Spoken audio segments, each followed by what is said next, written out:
मंगलमय मंगल करण वीतराग विज्ञान। नमो ताहि जाते भये अरहंतादि महान। करि मंगल करि हो महा ग्रंथ करन के काज। जाते मिले समाज सब पावे निज पद राज।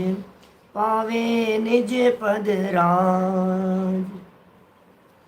मिथ्या देवादिक भजे हो है मिथ्या भाव। तज तिन को साचे भजो यह हित हेत उपाव। यह हित हेत उपाव। मोक्ष मार्ग प्रकाशक नामक ये ग्रंथ आचार्य कल्प पंडित प्रवर टोडरमल जी साहब के अंतर की गहराई से निकले हुए एक एक वाक्य, और इतना ही नहीं, आचार्य कुंद कुंद जैसे महान आचार्यों के आगम प्रमाण, सभी बातें आगम प्रमाण से यहाँ प्रस्तुत की जा रही है। दर्शन, सूत्र, भाव, भाव, मोक्ष, इतने पहाड़ों की चर्चा विस्तार से कर लेने पर अब नीचे एक आत्मानुशासन का प्रमाण प्रस्तुत किया है। बहुत दृढ़ता पूर्वक ये बातें लिखी गई है और मुनिराजों की निंदा के लिए नहीं है, अपितु शिथिलाचारियों को सावधान करने के लिए है। हमारी गुरु अवस्था में शिथिलाचारपना न होवे। हम यदि मुनि बने तो शिथिलता न आवे। हम यदि मुनि बने तो सावधान रहें। इसके लिए ये चर्चा यहाँ की जा रही है। देखिए आप 197 नंबर का यह श्लोक है 182 नंबर पेज पर। 182 पेज है मोक्ष मार्ग प्रकाशक ग्रंथ का। तथा गुणभद्राचार्य कृत आत्मानुशासन में ऐसा कहा है। इतस्ततश्च त्रस्यन्तो विभावर्यं यथा मृगः वनाब्ध सन्ति उग्रामं कलौ कष्टं तपस्विनः। अर्थ, कलिकाल में तपस्वी मृग की भांति इधर उधर से भयभीत होकर वन से नगर के समीप वास करते हैं। यह महाखेदकारी कार्य है, कार्य हुआ है। यहाँ नगर के समीप ही रहने का निषेध किया तो नगर में रहना तो निषिद्ध हुआ ही। क्या कह रहे हैं? गुणभद्राचार्य की यह रचना है। 1000 साल पहले गुणभद्राचार्य ने आत्मानुशासन ग्रंथ लिखा। इस पर भी हमने आद्योपांत प्रवचन किए हैं और वो शायद ऑडियो वाले प्रवचनों के अंदर उपलब्ध हैं सभी प्रवचन पूरे ग्रंथ के ऊपर। बहुत सुंदर चरणानुयोग का ग्रंथ है। यहाँ क्या कह रहे हैं? कलिकाल में, खोटा काल, पंचम काल, इस पंचम काल में तपस्वी माने मुनिराज, साधु, साधक हिरण की भांति होकर के, भयभीत होकर के वन में नहीं रहते हैं। वन के समीप, वन से नगर के समीप वास करते हैं। ये महाखेदकारी कार्य हुआ है। नगर के समीप ही रहने का निषेध किया गुणभद्राचार्य देव ने, तो फिर जो नगर में ही आकर के रह गए उनका तो निषेध ही हुआ। देखिए, बहुत 1000 वर्ष पहले की घटना है। अब आज की परिस्थितियां तो बड़ी अलग प्रकार की हो गई है, लेकिन फिर भी इस बात से कम इतना तो हमारे को समझना चाहिए कि निर्जन स्थान पर रहे, जगत के लोगों के बीच में नहीं रहे, ज़्यादा उनसे संपर्क में नहीं रहे। ये सब बातें और भी नीचे कह रहे हैं। देखिए, इसी आत्मानुशासन ग्रंथ के 198 नंबर के श्लोक में कहते हैं, 200 छपा है, 198 है। वरम गर्हस्थ्यमेवाद्य तप स्वभावी जन्मन है, सुस्त्री कटाक्ष लुंटाक लुप्त वैराग्य संपद है। होने वाला है अनंत संसार जिससे, ऐसे तप से गृहस्थ पनाई भलाए। क्या कह रहे हैं भाई साहब? कोई व्यक्ति तपस्वी होकर के और गलत काम करे तो बोले तूने मुनि धर्म को बदनाम किया, तूने मुनि धर्म को लज्जित किया, अच्छा होता तो मुनि नहीं बनकर के गृहस्थी होता। ऐसे मुनिराजों से, जो भ्रष्ट मुनिराज हैं, जो विषय कषायों में लीन रहने वाले मुनिराज हैं, उनकी तुलना में तो गृहस्थ लोग ही अच्छे हैं। धार्मिक गृहस्थ व्यक्ति, अकेला यहाँ नहीं लिखा, रत्नकरण श्रावकाचार्य में भी समंत भद्राचार्य देव ने भी लिखा, गृहस्थो मोक्ष मार्गस्थो निर्मोहो नैव मोहमान, अनगारी ग्रही श्रेयान निर्मोहो मोहिनो मुने। ख्याल में आ रही है बात? अनगारी ग्रही श्रेयान निर्मोहो मोहिनो मुने। मोही मुनि से घर में रहने वाला कुछ निर्मोही गृहस्थ वो ज्यादा अच्छा है। देखिए, कुंद कुंदाचार्य, समंत भद्राचार्य, गुण भद्राचार्य कैसे शब्दों में बात कर रहे हैं, गृहस्थ दशा अच्छी है। क्या बात कर रहे हो साहब, मुनियों से गृहस्थ दशा को अच्छी कह रहे हो आप? अपेक्षा है भाई साहब, हमारे यहाँ जनागम में स्यादवाद है। मुनिराज तो महान होते हैं, मुनिराजों की तो हम बात ही क्या करें। मुनिराज तो तपस्वी सम्राट हैं, मुनिराज तो तीन जगत में पूज्य हैं। इसलिए जो मुनि पद से च्युत हो गए हैं, जो मुनि पद से भ्रष्ट हो गए हैं, उनकी तुलना में गृहस्थों को श्रेष्ठ कहा गया है। मुनिराजों से श्रेष्ठ गृहस्थ कैसे हो सकते हैं? मुनिराज तो मुनिराज है भैया। गृहस्थ दशा में ये जीव कितना भी प्रयत्न करे, लेकिन उस प्रचुर स्व संवेदन का वेदन नहीं कर सकता है जो आनंद का वेदन हमारे महामुनिराज किया करते हैं। अरे कुंद कुंदाचार्य देव का तो यहाँ तक निर्देश है प्रवचन सार चरणानुयोग सूचक चूलिका में कि हे जीव, यदि तू परमार्थतः सच्चे सुख की प्राप्ति करना चाहता है तो मुनिव्रत अंगीकार कर। घर गृहस्थी में रहते हुए तुझे वो आनंद नहीं मिल पाएगा जो आनंद मुनि दशा में है। जो आनंद, जो तीन कषाय चौकड़ी के अभाव जन्य आनंद, जो वीतरागता, जो सहजता, जो शांति, जो आत्मा का अपूर्व आनंद मुनि दशा में होता है, वो आनंद गृहस्थों को नहीं हो सकता है। चरणानुयोग सूचक चूली का प्रारंभ करते हुए मानो मंगलाचरण की गाथा में ही कुंद कुंदाचार्य देव कह रहे हैं, एवं पणमीय सिद्धे जिनवर वसे पुणो पुणो समणे और पड़िवज्जदु सामन्नम। पड़िवज्जदु अंगीकार कर, प्रव्रज्या ग्रहण कर, सामन्नम मुनिव्रत अंगीकार कर। यदि इच्छदि दुख परिमुखम, हे जीव, यदि तू दुखों से मुक्त होना चाहता है तो मुनिव्रत अंगीकार कर। क्या तू चाहता है दुखों से मुक्त होना? क्योंकि दुखों से मुक्ति का यदि कोई मार्ग है तो वो मुनिव्रत अंगीकार करना है। प्रवचन सार 201 नंबर गाथा है नितिन भाई। ये जो 201 नंबर गाथा है चरणानुयोग सूचक चूलिका की पहली गाथा है प्रवचन सार ग्रंथ की। तो भाई जो मुनि अवस्था इतनी महान हो, जिन मुनि अवस्था में आनंद के झरने झरते हो, आनंद के झरने झरते प्रदेशों में उस मुनि दशा की निंदा कैसे की जा सकती है? लेकिन अब पद तो ले लिया ऊंचा, बाहर में अवस्था तो धारण कर ली मुनिराजों की, मुनिराजों जैसा वेश है और आचरण और प्रवर्तन जिसकी गृहस्थ लोग निंदा करते हो, ऐसा यदि कोई आचरण धारण करता है तो फिर उसकी तो निंदा की ही जाएगी। बोरा जी साहब, कमल जी साहब बोलो, जो व्यक्ति आचरण भ्रष्ट है उसकी निंदा तो होगी ही ना। होने वाला है अनंत संसार जिससे, किससे अनंत संसार होने वाला है? ऐसे तप से गृहस्थपना भला है। एक तरफ समंत भद्राचार्य का प्रमाण दे दिया हमने आपको, दूसरी तरफ गुण भद्राचार्य कह रहे हैं यहां किससे कौन अच्छा है? बोले गृहस्थपना ही भला है। कैसा है वह तप जिसे अनंत संसार का कारण कहा है? बोले प्रभात होते ही स्त्रियों के कटाक्ष रूपी लुटेरों द्वारा जिसकी वैराग्य संपदा लुट गई है, ऐसा तप अनंत संसार का कारण है। तपस्वी के वेश में स्त्रियों के प्रति अनुराग रखते हो, तपस्वी के वेश में रोजाना इस तरह के कांड पकड़े जाते हैं। खेद होता है देख देख करके भाई साहब। देखिए क्या कह रहे हैं, स्त्रियों के कटाक्ष रूपी, कटाक्ष अक्ष कहते हैं नेत्रों को, इंद्रियों को,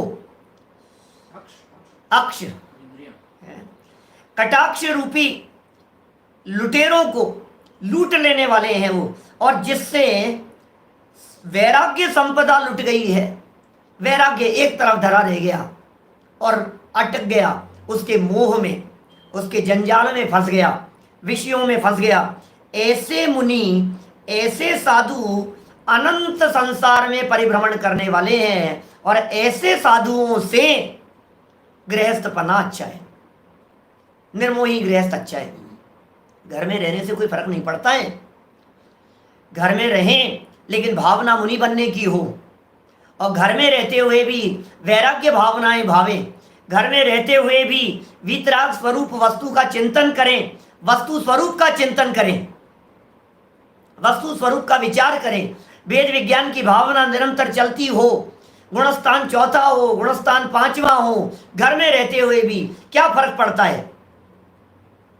चाहे घर में रहे चाहे वन में रहे, जो निज में समाये रहते हैं, सब काम जगत के किया करें, नहीं मोह किसी से करते हैं। घर में रहो चाहे वन में रहो, भोजनालय में रहो, बेडरूम में रहो, क्या फर्क पड़ता है। ड्राइंग रूम में रहो, कहीं भी रहो ना, उससे क्या फर्क पड़ता है। अरे बाहर में क्षेत्र से कहीं भी रहते हो, लेकिन ज्ञानी तो अपने स्वरूप में रहते हैं, निज स्वरूप से बाहर नहीं निकलते। और जो अपने स्वरूप में रहते हैं, जिन्हें आत्मा पसंद आ गया है, उन्हें विषय कषाय पसंद नहीं आ सकते। और जिन्हें विषय कषाय पसंद आ गया है, इसका मतलब उन्हें आत्मा पसंद नहीं आया है। और जिन्हें अपने आप की खबर नहीं है, जिन्हें अपने आप की कीमत नहीं है, दुनिया में कौन उनकी कीमत करे। आत्मा की चर्चा जिन्हें सुहाती नहीं है, आत्मा की चर्चाओं को आत्मा फात्मा कहकर के पुकारें, आत्मा की चर्चाओं के बारे में ये कहें तुम्हारे पास में रखो आत्मा आत्मा की बातें, ज्यादा ही आत्मा आत्मा की बातें लगा रखी है तुमने, तो भाई हम क्या कहें उनके बारे में। देखिए और आगे बढ़ते हैं, 2-3 प्रमाण और हैं। तथा योगींद्र देवकृत परमात्म प्रकाश में ऐसा कहा है। और सुनो जरा गजब की बातें। चिल्ला चिल्ली पुत्थियहिम तूसई मूडू णिभंतु एयहिम लज्जई नाणीयौ बंधहम हेउ मुड़ंतु। चेला चेली और पुस्तकों द्वारा मूड संतुष्ट होता है, भ्रांति रहित होता हुआ ऐसा ज्ञानी उन्हें बंध का कारण जानता हुआ उनसे लज्जायमान होता है। ओह, यदि कोई साधु होकर, यदि कोई मुनि होकर अपने श्रावकों में, शिष्यों में स्नेह रखता हो, अपने चेले चाटियों के बीच में रहकर उनके द्वारा प्रशंसा सुनता हुआ संतुष्ट होता हो, क्योंकि चेलों का काम क्या होता है? प्रशंसा करना। चेले लोग क्या किया करते हैं? प्रशंसा करते रहते हैं। अरे महाराज आप तो, अरे आप तो आप हो साहब, आप तो आप हो साहब। तो अपने अधीनस्थ रहने वाले चेले चेलियों के द्वारा मूढ़ लोग संतुष्ट होते हैं, पुस्तकों से संतुष्ट हो जाते हैं, स्वयं पुस्तकें लिख लिख करके संतुष्ट हो जाते हैं, छपवा करके संतुष्ट हो जाते हैं। ये तो बहुत तरह की बातें हैं, लेकिन जो ज्ञानी है वो इन्हें बंध का कारण जानता हुआ लज्जायमान होता है। अरे अरे, यदि उनके प्रति विशेष प्रकार का राग दिखाई देता है तो ये तो मेरे बंध का ही कारण है, ये तो मुझे फंसाने में समर्थ है, ये तो मुझे उलझाने में समर्थ है। शिष्य समुदाय ज्यों ज्यों बढ़ता चला जाएगा त्यों त्यों क्या होगा? उलझने ही तो बढ़ती चली जाएगी। जितना जितना इनमें उलझते चले जाएंगे उतना उतना फंसने के ही चांस ज्यादा हैं। पात्र जीवों को देख करके दीक्षा दिया जाना, ये आचार्य भगवंतों का महान उपकार है उन शिष्यों के प्रति। लेकिन अयोग्य को शिक्षा देने से संग तो बढ़ेगा लेकिन बदनामी हाथ आएगी। बहुत योग्य रीति से दीक्षा दी जानी चाहिए। दीक्षा देना बहुत बड़ी जिम्मेदारी का काम है।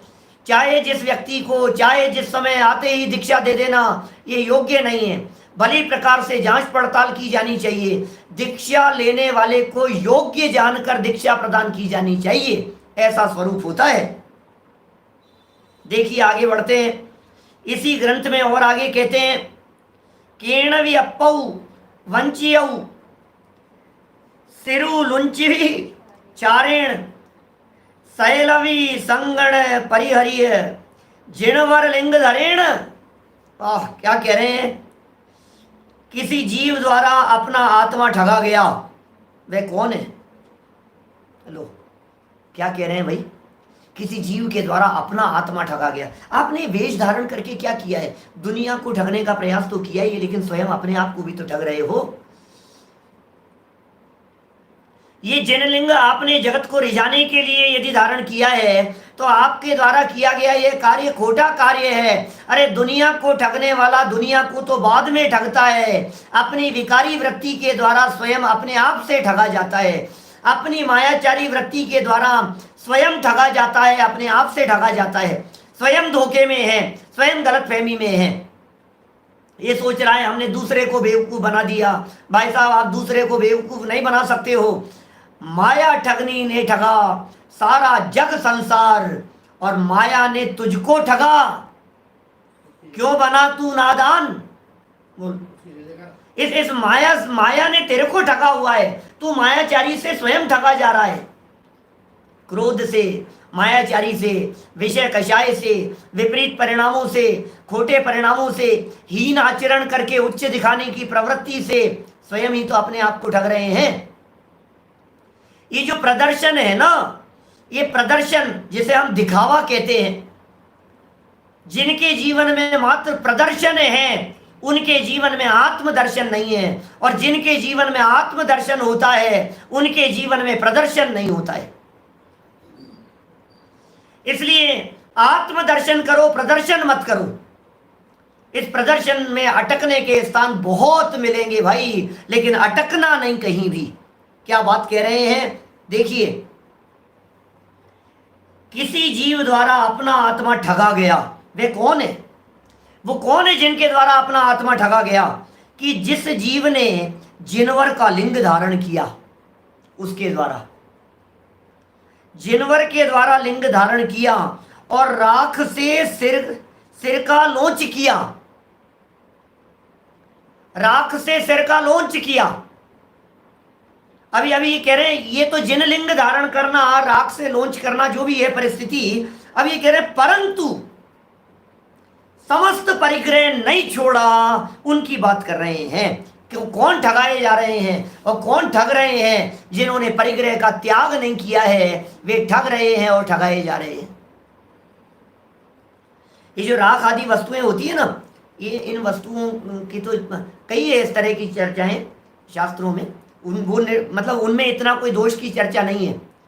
यहाँ तो आगे चल करके परंतु कह करके जो बात कही है, क्योंकि जिन मुनि बन गए आप, केश लोच आप कर रहे हो, साधु बन गए हो आप, दिगंबर संत हो गए हो आप, मूड मुड़ाए 3 गुण और सर की मिट गई खाज, और खाने को लड्डू मिले लोग कहे महाराज।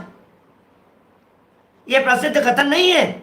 ये कह रहे हैं ये तो तूने काम किया मुनि होकर के, ठीक है, ये तो मुनिराजों के योग्य आचरण में जो भी बातें शामिल हो, लेकिन परंतु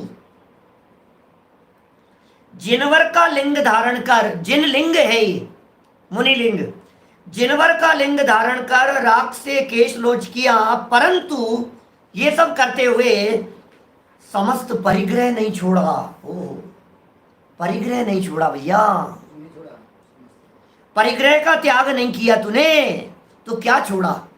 और देखो इसी ग्रंथ में एक गाथा और पढ़ते हैं आगे वाली। जे जिणलिंग धरे वे मुनिठ परिग्रह लिंती, छद्दी करे वेणु जे जी जिय सापुणु छद्दी गिलंती। हे जीव, जो मुनि जिन लिंग धारण करके इष्ट परिग्रह को ग्रहण करते हैं, वे छर्दी करके, उल्टी करके, वोमिटिंग करके उसी छर्दी का पुनः भक्षण करते हैं, अर्थात निंदनीय है इत्यादि वहां कहते हैं। कहां तक कहें भाई साहब, कहां तक कहें? जिनागम भरा पड़ा है इस प्रकार की बातों से, सारा जिनागम भरा पड़ा है। जिनवाणी में कदम कदम पर इस प्रकार की बातें कही है। अब आगम कोई पढ़ना नहीं चाहता, शास्त्रों को कोई देखना नहीं चाहता, आगम वचनों को कोई खोलना नहीं चाहता है। जो जिसने कह दिया है बस उन बातों को स्वीकार किए जा रहे हैं, अंध भक्त बन करके स्वीकार किए जा रहे हैं। भाई साहब, ये काम नहीं चलेगा। अपने विवेक की आंखों को खोलो, शास्त्रों को खगालो, टटोलो, पढ़ो, जरा आगम ग्रंथ खोल खोल करके पढ़ो। उंगली मत उठाना किसी दूसरे के ऊपर। एक बात जरूर कहता हूं, आप यदि सच में किसी को सुधारना चाहते हो, मान लीजिए हमारे चाचा जी मुनि हो गए, हमारे मामा जी मुनि हो गए, हमारे भाई साहब के वो हो गए, उनके ये हो गए, साधु हो गए, और गलत आचरण उनका दिखाई दे रहा है, चार लोगों के बीच में निंदा मत करना उनकी। अपने उपगुहन अंग को अपने पास में रखना, और यदि वे अकेले में कहीं आपसे मिले और चर्चा वार्ता हो तो आप जरूर सत्य बात उनको बतला देना कि आपके द्वारा किया गया जो आचरण है यह आगम विरोधी है, आगम इसकी स्वीकृति नहीं दे रहा है, आप क्या कर रहे हैं, ये उचित नहीं है। हम कह देते हैं कभी कभी, जब हमारा कभी किसी से कुछ ऐसा संपर्क होता है और कहीं कुछ हमारे को चूक दिखाई देती है, सबके सामने नहीं, क्योंकि सबके सामने आप किसी व्यक्ति को सुधार नहीं सकते। सबके सामने कहने का मतलब है बेइज्जत करना। हम बेइज्जत नहीं करना चाहते, और किसी और की तो बातें ही नहीं है भाई, सारी बातें अपने लिए है, अपने निर्णय के लिए। ये क्या कह दिया है, कैसे निंदनीय कह करके पुकारा है, तुमने जिन लिंग धारण किया था परिग्रह का त्याग किया था। अब परिग्रह का त्याग किया माने वोमिटिंग कर दी, अब दोबारा उसमें लिप्त हो गए माने वोमिटिंग करके दोबारा खाने जैसी स्थिति होगी। अरे चक्रवर्ती सम्राट इस प्रकार की बातें कहते हैं क्या? चक्रवर्ती सम्राट भरत चक्रवर्ती जैसे, और वो है ना अपने 12 मासा चक्रवर्ती का जो है, क्या नाम है उसका, तो बोले ये ऐसी बातें कहते हैं, और ये वोमिटिंग की हुई है, ये उच्छिष्ट भोजी है। हम अनंत बार जिस संपदा का हमने भोग किया है, दोबारा हम उसी संपदा का भोग करें, और यहां तो साधु होकर के वर्तमान में त्याग किया, अभी त्याग किया है, अभी छोड़ा है सब कुछ, और दोबारा उसी चीज में लिप्त हो गए। ये कह रहे हैं भाई ये निंदनीय है इत्यादि वहां कहते हैं। इस प्रकार शास्त्रों में कुगुरु का, वे उनके आचरण का, वे उनकी शुश्रूषा का निषेध किया है, सो जानना। क्या समझ में आ रही है बात? क्या कह रहे हैं, क्या कह रहे हैं यहां? शास्त्रों में तीन तरह की साक्षी देकर के बात कह दी। एक तो कुगुरुओं का निषेध कर दिया इतने आगम प्रमाणों में, दूसरा कह दिया उनके आचरण का निषेध कर दिया, फिर तीसरा उनकी सेवा करने वालों को भी पापी कह करके, निगोद आदि जाने का पात्र कह करके उनका भी निषेध कर दिया। अपने आप की सावधानी के लिए ये पूरी की पूरी चर्चा है। वज्र से इनका 12 मासा देखिए क्या कह रहे हैं, वज्रदंत चक्रवर्ती का, वज्रदंत चक्रवर्ती का देखिए। अब आगे इस प्रकरण को अपन अभी संपन्न कर लेते हैं यहाँ, फिर कल शिथिलाचार पोषक युक्तियों की चर्चा करेंगे। कुछ पंक्तियां हैं, बहुत महत्वपूर्ण बातें हैं, बड़ी गजब की बातें कह रहे हैं। देखिए, तथा जहां मुनि को धात्री दूत आदि 46 दोष आहार आदि में कहे हैं, 46 दोष कहे। आपको मालूम है हमारे मुनिराज 46 दोष और 32 अंतराय टाल करके आहार ग्रहण करते हैं। 46 दोष और 32 अंतराय मुनिराज के जीवन में नहीं होते, उन्हें टाल करके वे आहार ग्रहण करते हैं। ये धात्री दूत आदि दोष कहे हैं। क्या है ये धात्री दूत आदि? क्या है?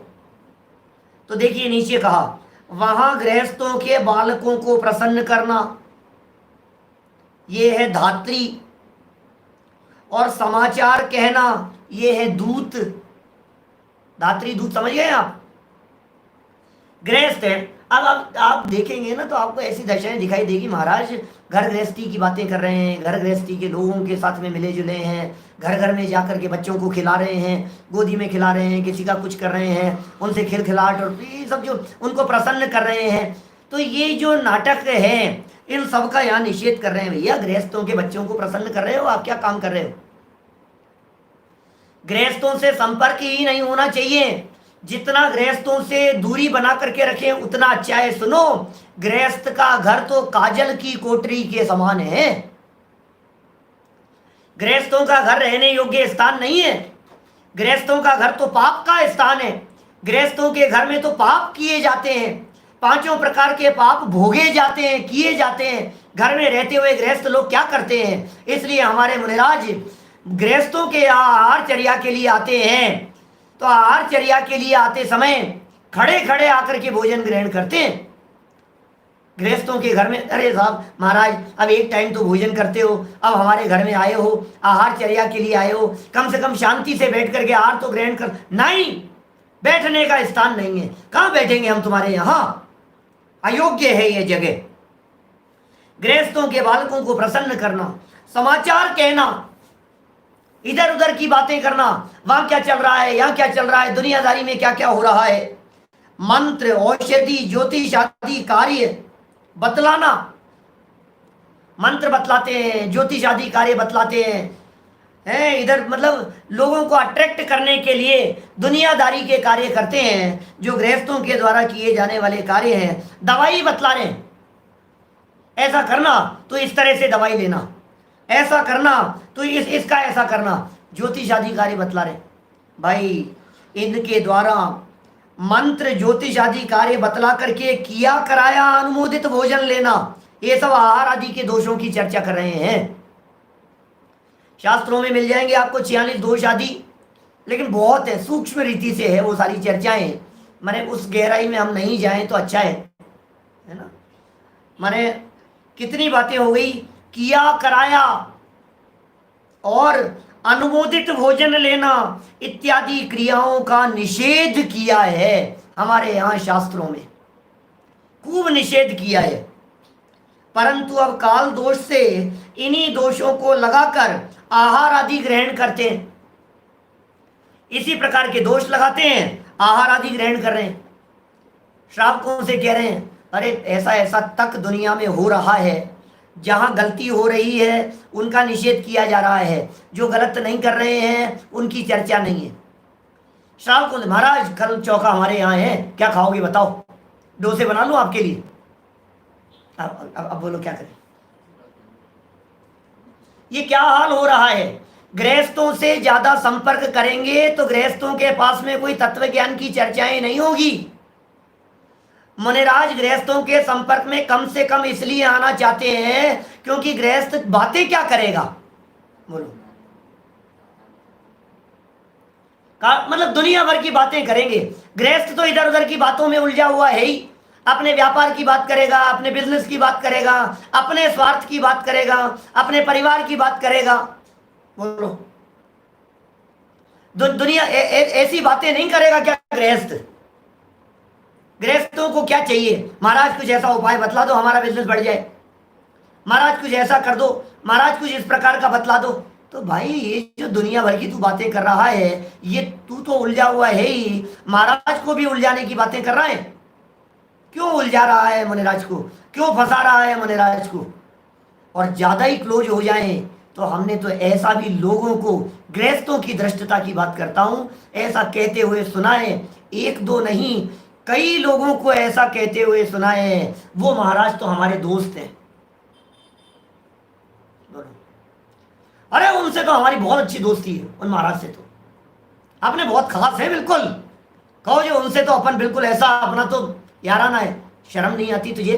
गृहस्थ होकर के मुनिराजों की दोस्ती की बात करता है। तू जानता है मुनिराज कौन है? मुनिराज पंच परमेष्ठियों में शामिल होने वाले हैं, पंच परमेष्ठियों में शामिल हैं।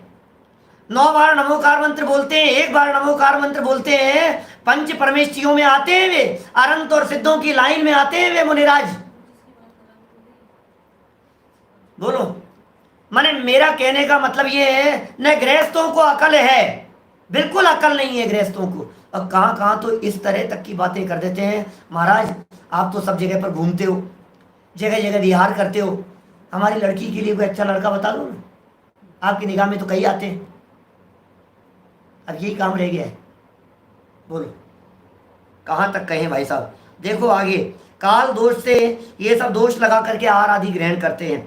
तथा पार्श्वस्थ, अब ये सब जो बातें कही ना, पार्श्वस्थ से भी हीन जो विश्वस्त महिला और इस तरह की जो बातें कुंदकुंदाचार्य देव ने लिखी, टोडरमल जी लिख रहे हैं यहाँ पर, पार्श्वस्थ कुशील आदि भ्रष्टाचारी मुनियों का निषेध किया है, शास्त्रों में निषेध किया है, भाव पाहुड़ में निषेध किया है। भाव पाहुड़ नाम के ग्रंथ की गाथा नंबर है 14 नंबर की गाथा, भाव पाहुड़ ग्रंथ की। वो लिंग पाहुड़ की 18वें नंबर की गाथा अलग है, जिसमें पार्श्वस्थ से भी हीन जो विश्वस्त महिला वर्ग में जो चर्चा की है। मैं बात कह रहा हूं आपसे, ये जो पार्श्वस्थ कुशील आदि भ्रष्टाचारी मुनियों के निषेध की बात की है ना, ये अष्ट पाहुड़ ग्रंथ में भाव पाहुड़ की 14 नंबर की गाथा खोल करके देखना, और उस गाथा में आपको चर्चा मिलेगी कि पार्श्वस्थ कौन से मुनि होते हैं। हमारे पंडित जयचंद जी छाबड़ा साहब ने उसका भाषा वचनिका लिखी है और उन्होंने उनके अर्थ बतलाए हैं। मैं यहाँ से पढ़ करके बतलाता हूँ, मैंने अष्टपाहुड़ ग्रंथ अपने पास में रखा हुआ है, आप लोगों की जानकारी के लिए बतलाता हूँ। पुराने ज़माने की बात है, मतलब 2000 साल पहले लिखा है कुंदकुंदाचार्य देव ने। उस ज़माने में क्या होता था वो भी बात कह रहे हैं यहाँ पर। शायद हो सकता है शिथिलाचार्यों की चर्चा हो। जो मुनि कहलावे और वस्तिका बांधकर आजीविका करे उसे पार्श्वस्थ वेशधारी कहते हैं। अष्टपाहुड़ ग्रंथ 138 नंबर का पेज है, 138 नंबर का पेज अष्टपाहुड़ ग्रंथ में भाव पाहुड़ की 14 नंबर की गाथा है। पार्श्वस्थ वेशधारी कौन है? मुनि हो गए, कुटिया बांध ली, झोपड़ी आदि खड़ी कर ली और उससे आजीविका आदि करें, माने भोजन आदि की प्रवृत्ति करें, कमाते हो, कुछ भी करते हो, जो कुछ भी, वो पार्श्वस्थ हैं, वेशधारी हैं वे। अच्छा, कुशील आदि कौन है? तो कह रहे हैं कशाई होकर व्रताधिक से भ्रष्ट रहे, संग का अभिनय करें, इस प्रकार के वेश को कुशील कहते हैं। और आदि शब्द के प्रयोग में संसक्त, अवसन्न और मृगचारी ऐसे साधुओं की चर्चा की है। कौन है ये संसक्त? कौन है? जो वैद्यक, ज्योतिष विद्या, मंत्र की आजीविका करे, राजाधिक का सेवन होवे, इस प्रकार के वेशधारी को संसक्त कहते हैं। फिर आगे अवसन्न कौन है? जो जिन सूत्र से प्रतिकूल, चारित्र से भ्रष्ट, आलसी, इस प्रकार वेशधारी को अवसन्न कहते हैं। एक और कहा मृगचारी, कुगुरुओं का भेद कहा है मृगचारी। कुंदकुंदाचार्य देव कह रहे हैं गुरु का आश्रय छोड़कर एकाकी स्वच्छंद प्रवर्ते, गुरु का आश्रय छोड़ दिया, संघ को छोड़ दिया, एकांत एकाकी होकर के विचरण कर रहे हैं, स्वच्छंद होकर के विचरण कर रहे हैं, जिन आज्ञा का लोप करते हैं, ऐसे वेशधारी को मृगचारी कहकर के पुकारा गया है। ये सब बातें 5 वेदों की चर्चा मैंने आपको अष्टपाहुड़ मूल ग्रंथ से पढ़ करके यहाँ बताई है। देखिए आगे, उन्हीं लक्षणों को धारण करते हैं, इतना विशेष है कि वे द्रव्य से तो नग्न हैं और ये नाना परिग्रह आदि से परिग्रह आदि रखते हैं। 14 नंबर में, 13 14 दोनों एक साथ है ना। 14 नंबर की गाथा है, पासक्त भावनाओ, ये वाली गाथा है। देखिए, तथा वहां 184 नंबर पेज मोक्ष मार्ग प्रकाशक ग्रंथ, तथा वहां मुनियों के भ्रामरी आदि आहार लेने की विधि कही है, परंतु ये आसक्त होकर दातार के प्राण पीड़ित करके आहार आदि का ग्रहण करते हैं। ओह क्या कहें भाई साहब, बहुत गजब की लाइनें हैं। विस्तार तो इतना कर सकता हूँ, एक आहार चर्या के ऊपर मेरा प्रवचन है, आहार दान के ऊपर। कल रात को जो मैंने पंच कल्याणकों पर प्रवचन की बात कही थी ना, उन पंच कल्याणकों के प्रवचनों में एक आहार दान पर प्रवचन है, 2-3 जगह किया है। वो आहार दान वाले प्रवचन में ये सारी मुनिराजों की जो वृत्ति है कैसी होनी चाहिए, निर्दोष चर्या किस प्रकार की होनी चाहिए, कैसी आगमानुसार है, और आहार लेने की विधि किस प्रकार की कही है। 5 प्रकार के शब्द दिए हैं हमारे मुनिराजों की आहार चर्या के लिए: गोचरी, भ्रामरी, अक्ष भक्षण, दाह पूरण, गर्त पूरण, अक्ष भक्षण और दाह शमन। हो गए ना 5: गोचरी, भ्रामरी, गर्त पूरण, अक्ष भक्षण और दाह शमन। ये 5 प्रकार के शब्द दिए हैं। इसमें यहाँ भ्रामरी शब्द का प्रयोग किया है, टोडरमल जी सामने हैं, और ये कह रहे हैं ऐसी विधि कही है। भ्रामरी विधि का मतलब जानते हैं? भ्रामरी, भ्रमर, भंवरे जैसी विधि कही है। भंवरा किस तरह से जाकर के फूलों की सुगंध को ले लेता है, फूल को टच भी नहीं करता, फूल को पता भी नहीं लगे, अधर रहता हुआ मालूम भी नहीं होवे, फूल को कष्ट भी नहीं होवे, इस तरह की वृत्ति होती है मुनिराजों की आहार चर्या। कि ऐसी चर्या है मुनिराजों की जिस आहार चर्या में श्रावकों के ऊपर वजन नहीं आवे, माथे पर वजन नहीं पड़े, बोझा नहीं पड़े, ऐसी चर्या होती है। परंतु ये तो आसक्त होकर के दातार के प्राण पीड़ित करके आहार आदि ग्रहण करते, वजन डाल दिया है दातार के ऊपर। बुरा मत मानना, लेकिन मैं लोगों से सुनता हूं इस तरह की बातें। 3 दिन हो गए चौका लगाते हुए, 25,000 के नीचे आ गए, महाराज तो आए ही नहीं, आहार ही नहीं हुआ, क्या करें? तो भाई तू क्या सोच रहा है? तुझे पैसे दिख रहे हैं, तुझे खर्चा दिखाई दे रहा है। 15-15, 20-20 साल पहले मैंने ऐसी बातें सुनी है, 5,000 रुपए लग गए चौका खर्च करने में, इतने पैसे लग गए, इतने रुपए के नीचे आ गए, 3 दिन हो गया, अब महाराज तो आते ही नहीं है। उनका तो अरे तो भाई तेरे से पूछ करके आएंगे, बोलो कितना कितना खर्चा करके तू ये जो काम कर रहा है, कितना वजन तेरे माथे पर पड़ गया है। भाई वजन नहीं पड़े ऐसा कार्य है। हमारे मुनिराज अतिथि हुआ करते हैं, अतिथि हैं, पता नहीं कब आ जाएं, डेट नक्की नहीं है, समय तो वही है उनके आहार चर्या का, ऐसा है। अब ये सब ये जो बातें कही है ना मैंने, मैं यहाँ विस्तार नहीं करना चाह रहा, मुझे ये पैराग्राफ पूरा करना है। 8 मिनट दिख रहे हैं, आपको ठिकाना बतला दिया मैंने, है ना। विशेष आप पूछेंगे तो फिर और कहीं बतला देंगे, जब भी चर्चा चलेगी आगे, आहार चर्या वगैरह के संबंध में कभी आएगी ना चर्चा, तो फिर आगे और बतला देंगे। मोटा चलो बतला ही देता हूँ, अब इतनी बात हो गई तो। गोचरी माने है गाय जैसे भोजन करती है, देने वाले को नहीं देखती है, देने वाला पैसे वाला है कि गरीब है।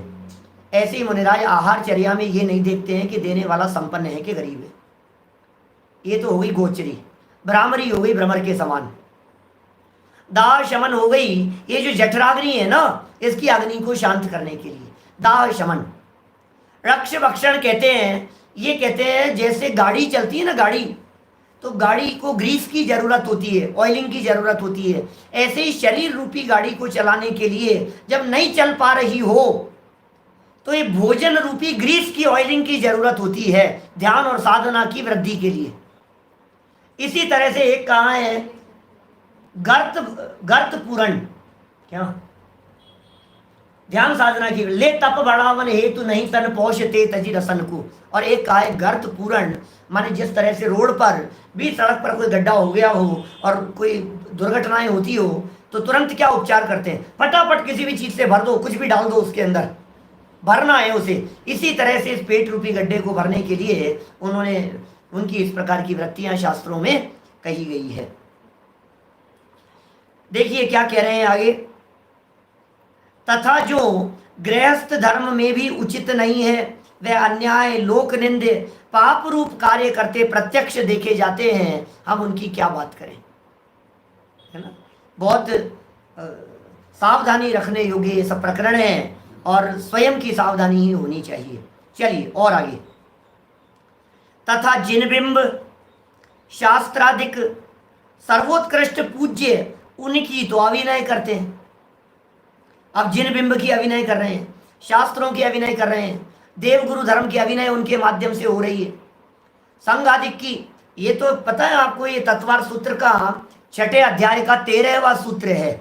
तत्वार सूत्र में 6ठा अध्याय 13 नंबर का सूत्र, केवली श्रुत संघ धर्म देवा वर्ण वादो दर्शन मोहस्य। दर्शन मोहिनी के आश्रम के कारण में केवली, श्रुत, संग, धर्म, देव, इनका अवर्णवाद, ये अवर्णवाद का यहां अभिनय, उसका निषेध कर रहे हैं। अवर्णवाद के नाम से 5 प्रवचन है हमारे सोनागिर जी में किए हुए। अवर्णवाद, केवलियों का अवर्णवाद, कैसे तीर्थंकरों का अवर्णवाद करता है, भगवान के सामने खड़ा होकर के इधर उधर की बातें करता है, भगवान के सामने खड़ा होकर के घर गृहस्थी की चर्चाएं करता है, बहुत तरह की बातें। अरे दर्शन करने के लिए जाता है ना, आजकल की स्टाइल बतलाता हूं, ऐसे मोबाइल हाथ में होता है, ऐसे और ऐसे ऐसे दोनों हाथों के बीच में मोबाइल होता है, ऐसे दर्शन कर रहा है। मोबाइल नहीं छूट रहा है तुम्हारे से, जेब में नहीं रख सकते हो, साइड में नहीं रख सकते हो, हाथ तक नहीं जोड़े जा रहे हैं तुम्हारे से, दोनों हाथ तक टच नहीं हो पा रहे हैं, बीच में मोबाइल फंस गया है। बीच में मोबाइल बच जाए तब तो कहना ही क्या, और बीच में बात करना शुरू कर देता है। 3 लोग के नाथ के सामने बैठा हुआ है, तुझे अंदाजा नहीं है। अभी तो यहाँ अलग तरह की बातें कह रहे हैं सब, माने बहुत तरह की विकृतियां हैं, समाज में विकृतियां हैं, हमारे जीवन में विकृतियां हैं। जहां जहां वर्णवाद होने की संभावना दिखाई देती हो, गृहस्थों को भी वहां सावधान रहना चाहिए। बहुत विस्तार से की है चर्चाएं इन सब बातों के बारे में। देखिए, और आप उनसे भी मेहनतता रखकर ऊपर बैठना आदि प्रवृत्ति को धारण करते हैं, इत्यादि अनेक विपरीतताएं प्रत्यक्ष भाषित होती है और अपने को मुनि मानते हैं, मूल गुण आदि के धारी कहलाते हैं। मूल गुण के धारी कहला रहे हैं हम, और हमें कुछ होश ही नहीं है क्या। इस प्रकार अपनी महिमा कराते हैं। और गृहस्थ भोले, देखो कितनी बार पीछे भी 3-4 बार ऐसे शब्दों के प्रयोग आ चुके हैं। गृहस्थ भोले हैं बेचारे, गृहस्थ तो नादान है। अरे साहब महाराज कह रहे हैं, अरे भाई जो आप कहो, आपके लिए तो बस सब कुछ तैयार है करने के लिए। उनके द्वारा प्रशंसादिक से ठगाते हुए धर्म का विचार नहीं करते, ठगाए जा रहे हैं, धर्म का विचार नहीं कर रहे हैं, उनकी प्रशंसादिक के अंदर उलझ गए हैं, उनकी भक्ति में तत्पर होते हैं। परंतु बड़े पाप को बड़ा धर्म मानना, इस मिथ्यात्व का फल कैसे अनंत संसार नहीं होगा। बड़ा पाप है मिथ्यात्व, और इसको बड़ा धर्म मान लिया, ये तो महापाप हो गया है। शास्त्र में एक जिन वचन को अन्यथा मानने से महापापी होना कहा है। शास्त्र क्या कह रहे हैं, आगम विरोधी है, शास्त्रों का विरोध करता है। आगम विरोधी व्यक्ति का महानिषेध किया, महापापी कहकर के पुकारा है हमारे यहां जिनागम में।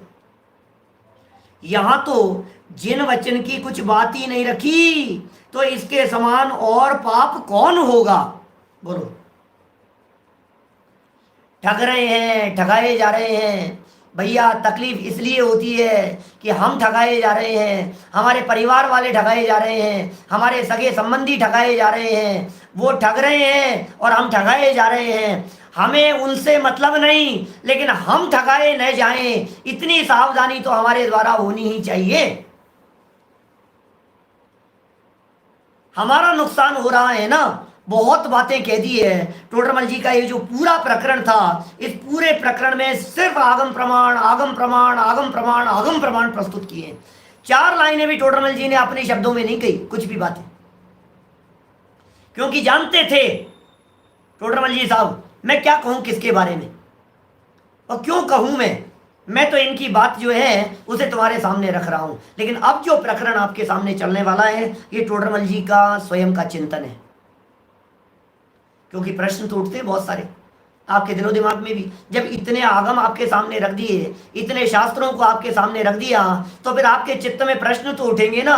पंडित जी फिर ऐसा भी नहीं करें क्या, पंडित जी फिर ऐसा है, पंडित जी फिर इस प्रकार का है, पंडित जी कोई तो गुरु होना ही चाहिए, गुरु नहीं होगा तो क्या होगा, पंडित जी ऐसा नहीं तो क्या होगा, हम गुरु की नहीं माने क्या, निर्ग्रंथ गुरु का न मालूम किस किस तरह की बातें। इस पंचम काल के अंदर भी गुरु का सद्भाव तो है, इसका तो ऐसा तो है, फिर वैसा तो है, दुनिया भर की, हमसे तो अच्छे हैं, आखिर इतनी तपस्या है, जितना है उसकी तो प्रशंसा करो। ये सब दुनिया भर की बातें जो आज के समय में भी उठती हुई दिखाई देती है। इस तरह के प्रश्न टोडरमल जी ने स्वयं उठाए हैं। शायद समाज में इस तरह की विकृतियों को उस समय में भी उन्होंने थोड़ा बहुत देखा होगा। इन सभी प्रश्नों को उठाकर शिथिलाचार की पोषक युक्तियां, शिथिलाचार का पोषण करने वाली युक्तियां और उनका निराकरण, ये मार्मिक प्रकरण कल हम यहां प्रारंभ करेंगे। अभी की बात को हम इसी भावना से विराम देते हैं कि हमारे महामुनिराज धन्य है वे वीतरागी संत जो उत्कृष्ट रीति से उत्कृष्ट जैनचर्या का पालन करते हैं। हम उनके चरणों में बारंबार वंदन करते हैं और जो आचरण से भ्रष्ट हैं उनकी हम निंदा और आलोचना नहीं करते हुए हम सावधान रहने की चेष्टा करते हैं। जगत में उन्हें निंदनीय कहा है, हम सावधान रहें, हम उनसे बच करके रहें, अपने अनर्थ से हम बचें। इस तरह की भावना हम सब गृहस्थों की, श्रावकों की होनी चाहिए। और सच्चा गृहस्थ वही है जो योग्य रीति से मुनिव्रत अंगीकार करने की भावना भाता है। हम सब की अल्पकाल में निर्ग्रंथ दशा हो, इसी मंगल भावना से बात को यहीं विराम देता हूँ। निज निधि निज में बताई यह अनंत उपकार, उसके लिए जिन वाणी माँ को वंदना शत बार है, वंदना शत बार। शाम को 16 कारण पर भी चर्चा चल रही है, आप लोगों की जानकारी में होगा ही। माने पुरुषार्थ सिद्धि उपाय ग्रंथ 8 से लेकर लगभग 8:45, 8:50 तक और 9 से 9:15 बजे तक लगभग 16 कारण भावनाओं की चर्चा हम पिछले 2 दिनों से कर रहे हैं और लगातार नियमित करते रहेंगे। यथासंभव आप लाभ लेते रहें। 9 बार करना। नमो